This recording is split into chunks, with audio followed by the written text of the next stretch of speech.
नमस्कार छात्राओं, कल हमने एलिमेंट्स ऑफ आर्ट के 3 तत्वों को अध्ययन किया था। आज हम बचे हुए 3 तत्वों के बारे में अध्ययन करेंगे। उनमें हैं लाइट अर्थात प्रकाश, स्पेस अर्थात स्थान, कलर अर्थात रंग। लाइट या प्रकाश कमरे में सजावट एवं स्वास्थ्य दोनों के लिए प्रकाश अत्यंत आवश्यक है। प्रकाश जीवन में गतिशीलता और प्रसन्नता का भाव उत्पन्न करता है। इसके विपरीत अंधकार से उदासीनता एवं नीरसता लगती है।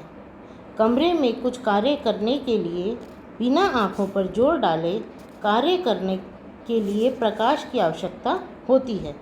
प्रत्येक कमरे में अनेक कार्य करने पड़ते हैं।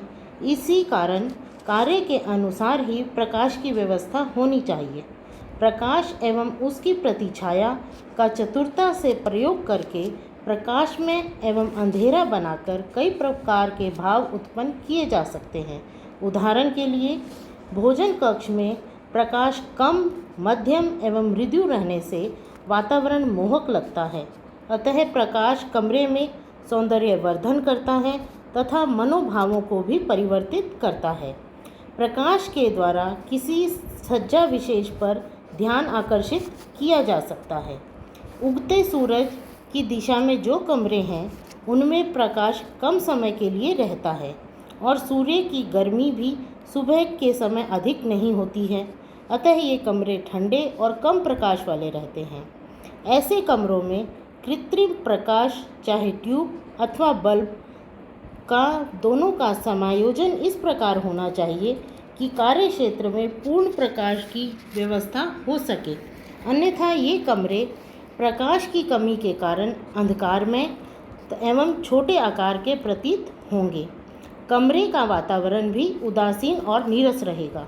इसी कारण कमरे बनवाते समय खिड़की, दरवाज़ों की दिशा का विशेष ध्यान रखना चाहिए।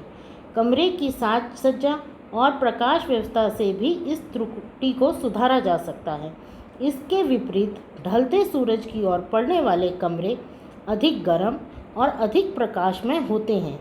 उनमें भी प्रकाश की व्यवस्था को सुधारने के लिए हमें विपरीत दिशा में प्रयत्न करने पड़ेंगे।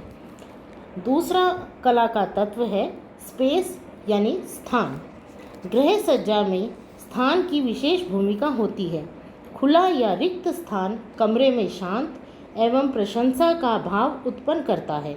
इसके लिए यह आवश्यक है कि कमरे की दीवारों का उपयोग सर्वाधिक हो, अर्थात बंद अलमारी, आले, 2 छती जितनी अधिक होंगी उतना ही सामान कमरे में स्थान न लेकर अंदर बंद किया जा सकेगा।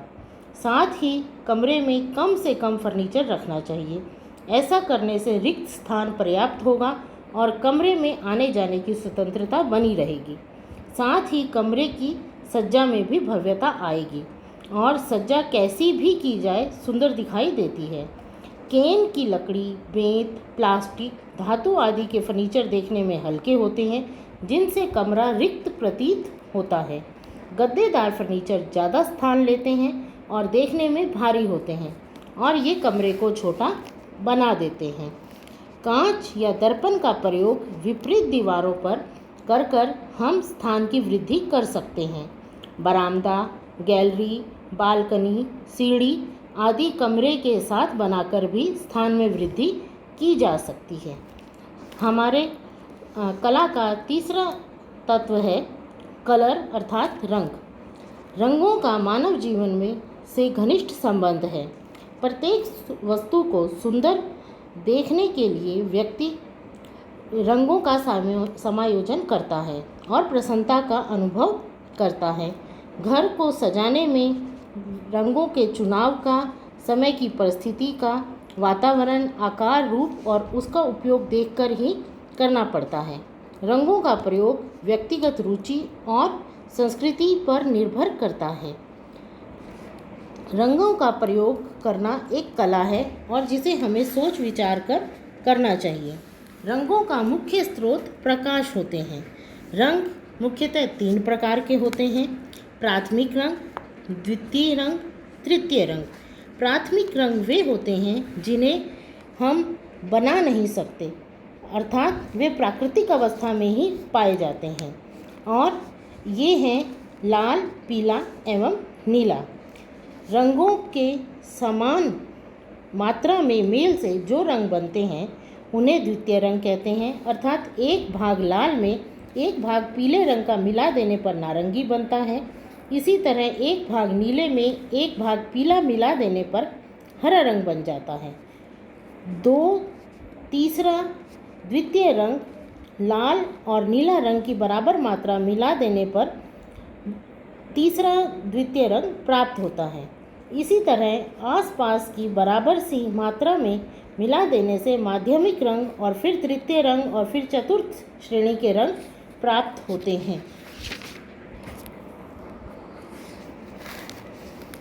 प्रांग नामक विद्वान ने रंगों की लंबाई, चौड़ाई, गरम, ठंडाई के आधार पर रंगों के 3 विशेष गुणों का वर्णन किया है।